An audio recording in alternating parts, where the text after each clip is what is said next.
So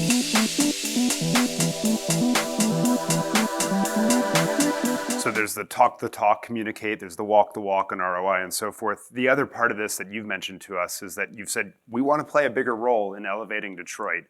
I'd love to know what that looks like tactically and on the ground. Yeah, and I think it would be amiss for me not to mention that part of the issue has to do with a counter-narrative about the value of critical discourse, of asking difficult questions, not only internally, but also of government, of society, of social mobility.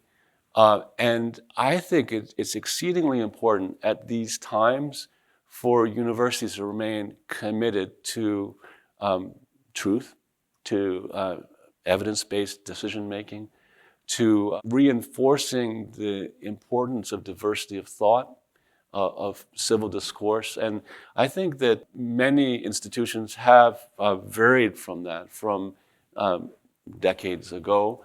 And it's particularly important for us to recommit to that because there's the cornerstone of a just society is that kind of freedom of expression, diversity of ideas, and civil discourse. And in the absence of that, we lose one of the great attributes of a university is a diverse set of opinions, of perspectives that together actually inform the best path forward. No, that makes sense. Let's go to the Detroit one just briefly. Just talk about tactically what your work in elevating Detroit looks like. Well, you know, one of the first people that I had the privilege of meeting when I arrived here in Michigan was the mayor of Detroit, Mike Duggan, who's a proud graduate of the University of Michigan. And he's incredibly passionate about Detroit. He loves Detroit like no one I've met. And he's been very, very successful. There's really a renaissance of sorts that you can see if you go there. I encourage you to go there. There are incredible restaurants, wonderful museums. The orchestra is really fantastic. You can see, even within the year that I've been here, the impact of that kind of focused effort. Go into the mayor's council room. There are all kinds of charts. And he holds everyone accountable, including myself, even though I don't work for him, to really be part of the solution to make Detroit better. And his enthusiasm is infectious. I want to be his partner because, as I said, the University of Michigan, the resources that we have, the place that we hold in higher education is due to the success of Detroit, is due to the success of Michigan.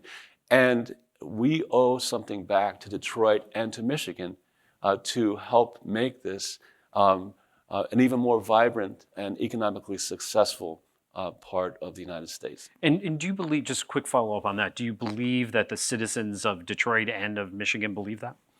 Well, I would say that we have work to do. Okay. So to answer your question about how are we doing this, I'm sitting down and the deans, other heads of department are sitting down. We have hundreds of interactions across Detroit in education, in healthcare, in economic development, in innovation, and we're going to ramp that up. And so that's how we're actually doing it. There's no substitute to rolling up your sleeves and working together, developing plans. And that's not just with the mayor, it's his entire team.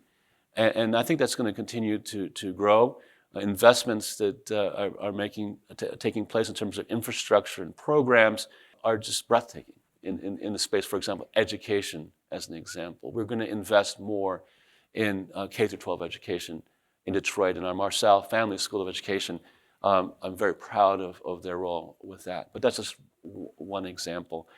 You know, but in terms of your question, Jeff, you know, a university, a leader has to earn the trust of a community. And all institutions have to be introspective and hold themselves accountable to whether they have always been there. This is not a situation where an institution or a unit can come in and interact for a short period of time, then back away. It has to be a sustained partnership. And so you've got to earn their trust.